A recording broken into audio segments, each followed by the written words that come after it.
Sapo sistema masima sonorim. Jurka chimurim. Sapo sistema masima sonorim. Sapo sistema masima sonorim. Jurka chimurim. Sapo sistema masima sonorim.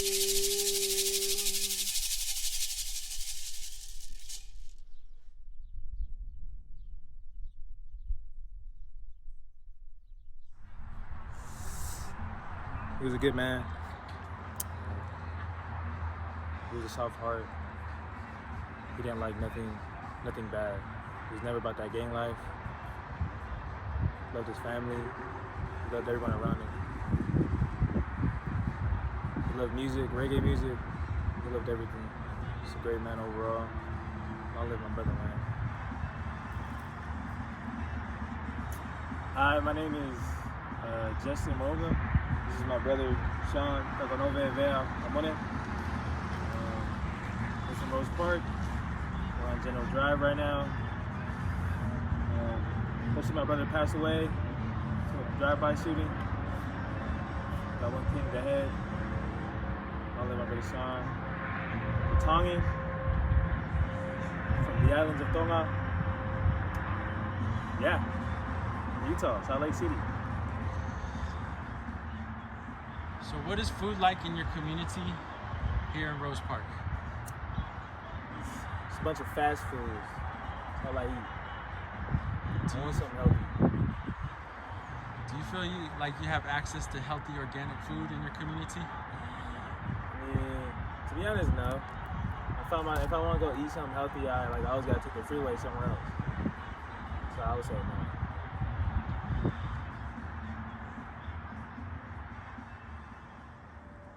So today I would like to film my community garden.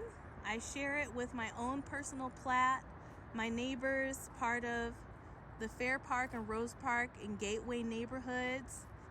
I often come here to supplement my groceries in my own fridge with organic vegetables. In most of our community here at the garden, we share our harvest. Food sovereignty means for me, in Salt Lake City, it means not having food deserts. 1 in 5 Utah children experience hunger, and I think that is, making sure that we take that number from 1 in 5 to 0 in 5. I think that's what sovereignty means here locally. As far as African Americans in urban areas and just historically, I think food sovereignty also means resiliency. So having enough land or access to enough land to grow your own food, to supplement half of your diet and have that be organic is resilience and sovereign, because you get control what's being ingested into your body. Food sovereignty to me means having access to your own healthy foods that you're able to grow, and just having control of the agriculture system that goes with it.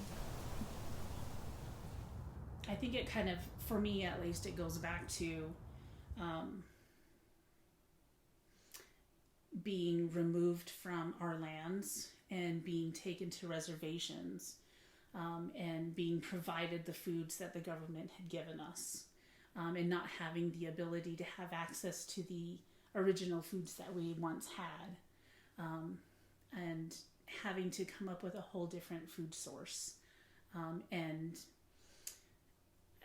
now being able to reclaim and have access to those foods, and decide how it's done, and to decide in what manner it's done, and for each tribe to have that opportunity to do that.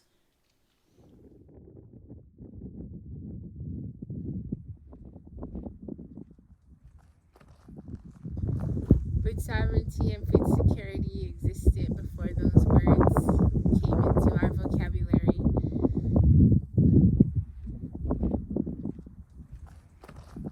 Being able to be self-sufficient and to provide provide food for our families and our communities, to be able to have our seeds and to have them to share freely between our communities is definitely food security and food sovereignty, being able to provide for ourselves.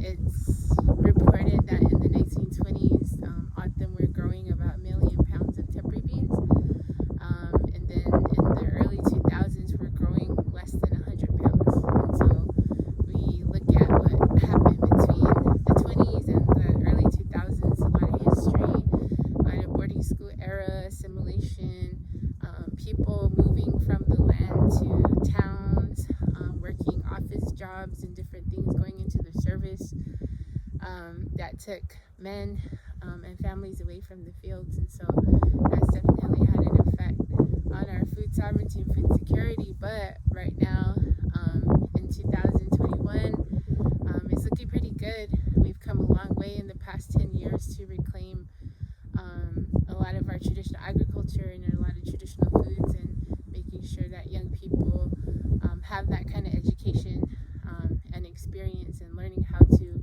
grow food and harvest food. So we have a long ways to go to be like totally, or to be more self-sufficient like we were in the past, but we're getting there. This is a song I learned from Amy Wan, who was taught to her by Nathan Manuel, but I believe she's gone now. But the song that I'm gonna sing is it's like a lullaby song that when we plant seeds and we put the seeds into the ground, it kind of talks about how you lay a baby, like how you sing a baby. So it's like a baby melody, but at the same time it's a planting song. Iru ya aru tatai chuche pa ipoi na siaring atama shosho na johuna nye wa shosho na johuna ha nye wa shosho na johuna tatai chuche pa ipoi na hudunya tama shosho na johuna Iru ya aru tatai chuche pa ipoi na siaring atama shosho na johuna nye wa shosho na johuna ha nye wa shosho na johuna tatai chuche pa ipoi na hudunya tama shosho na johuna Iru ya aru. And that's the song that I learned, and it kind of talks about how you do in the morning and how you work into the evening time. And that's kind of the song that I was told that's when the farmers or the planters are going to be planting their seeds and they put it into the ground. And so it's like a child's lullaby at the same time. And that's how they kind of have, how we have respect for our seeds when we plant them into the ground.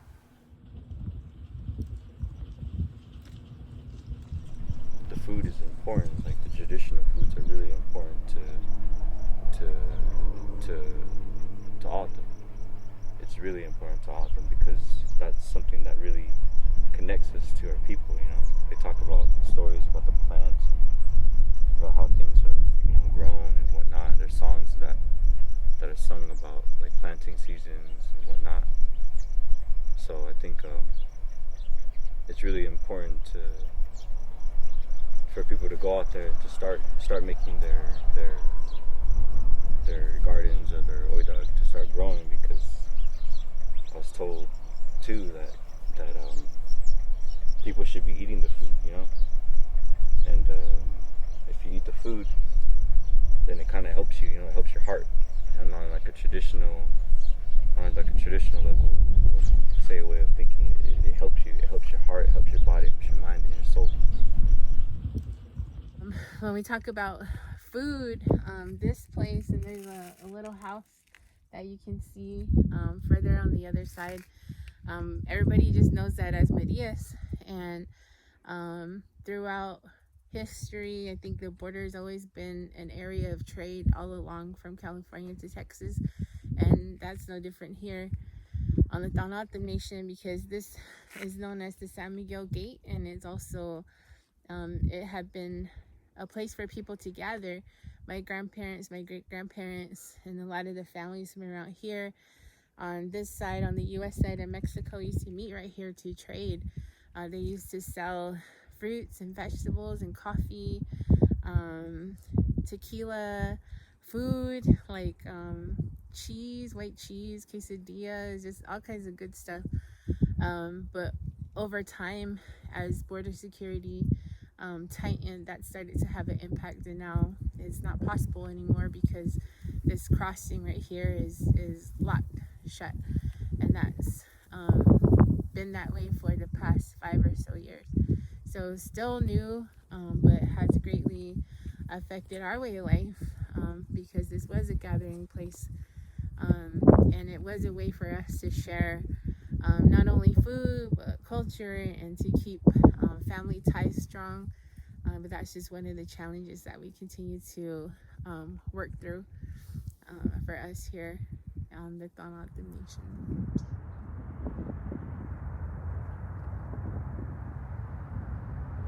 There's something to be said about being around plants,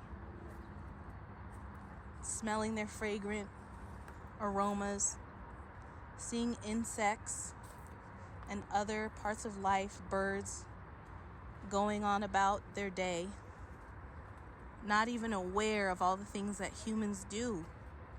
And it makes all of our problems seem so small. Hi, my name is Ashley Cleveland. I'm a resident of Salt Lake City. I am Georgia born and California bred.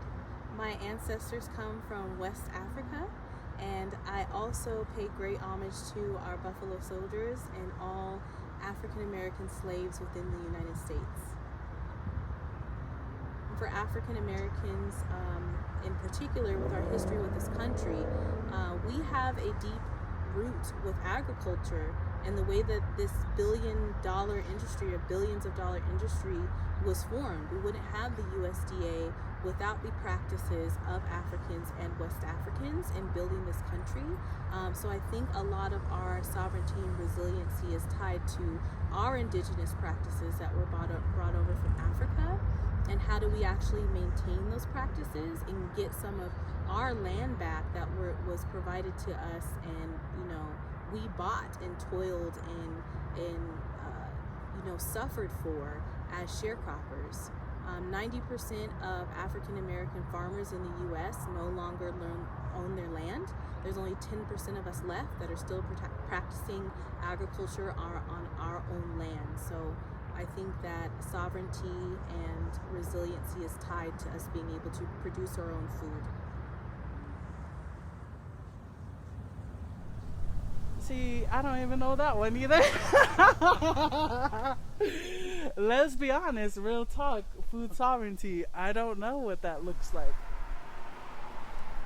I mean, I just barely started, learning about like food. Like, it's just something that hasn't been taught, I guess. And so that's why I feel like in our Pacific Islander community, we suffer a lot. It's because we have come to a place where it's kind of foreign to us. We don't know how to really cultivate these lands. We kind of just came here and then did what all the Balangi folks do, Balangi as white folks. They just eat a lot of processed foods. And so it's hard, but when I think about like talking to like to other Pacific Islanders and the elders, they said like it basically you live off the land, and the land is like really special to them, and it's basically it's life for them. Like the land is their life. And so like I think like being here in the States is like you come here and it's more about money or about other things besides our own well-being, and I guess we tend to forget that.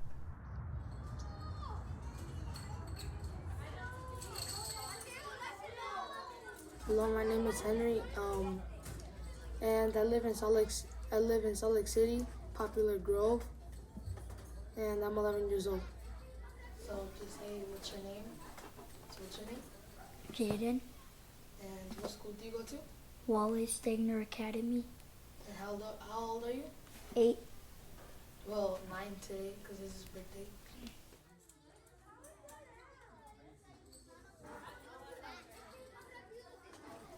In the east, they have like lots of good stuff over there. They have lots of stuff that makes you grow and make you more healthy instead of us over here dying. And they're over there getting all healthy and growing up. Probably some other communities get treated bad like us too.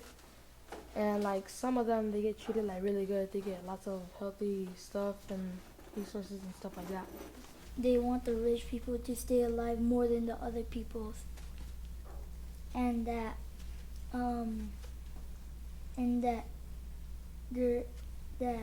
over there there's chips made out of vegetables and a lot of healthy stuff. There's a lot of healthy stuff over there, and there's not a lot of healthy stuff here.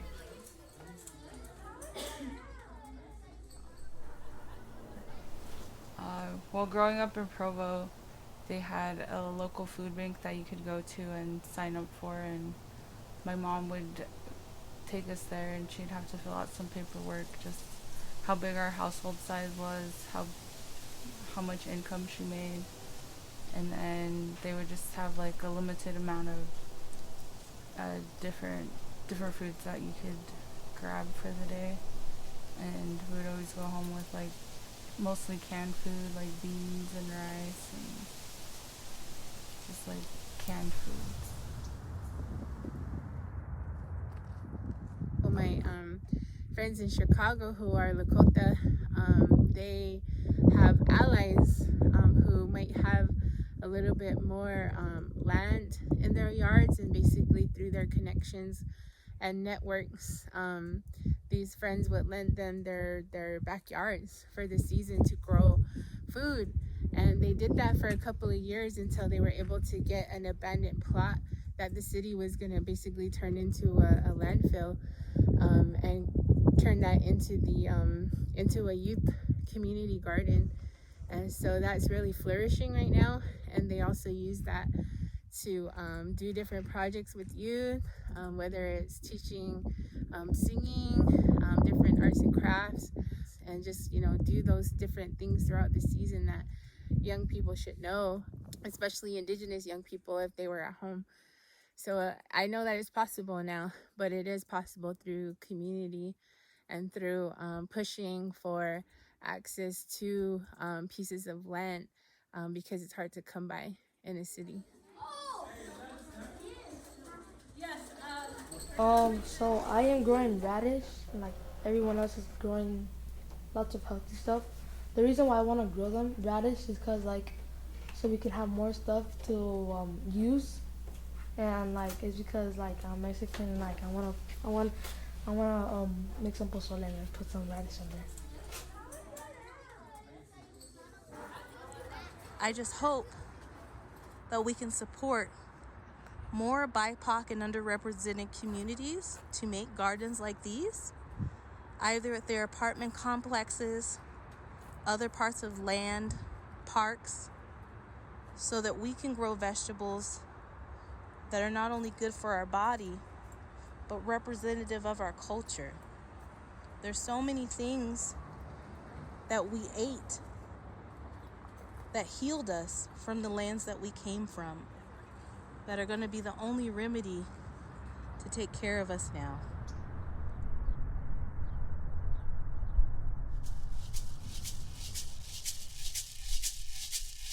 Sapo mama sima tonorim.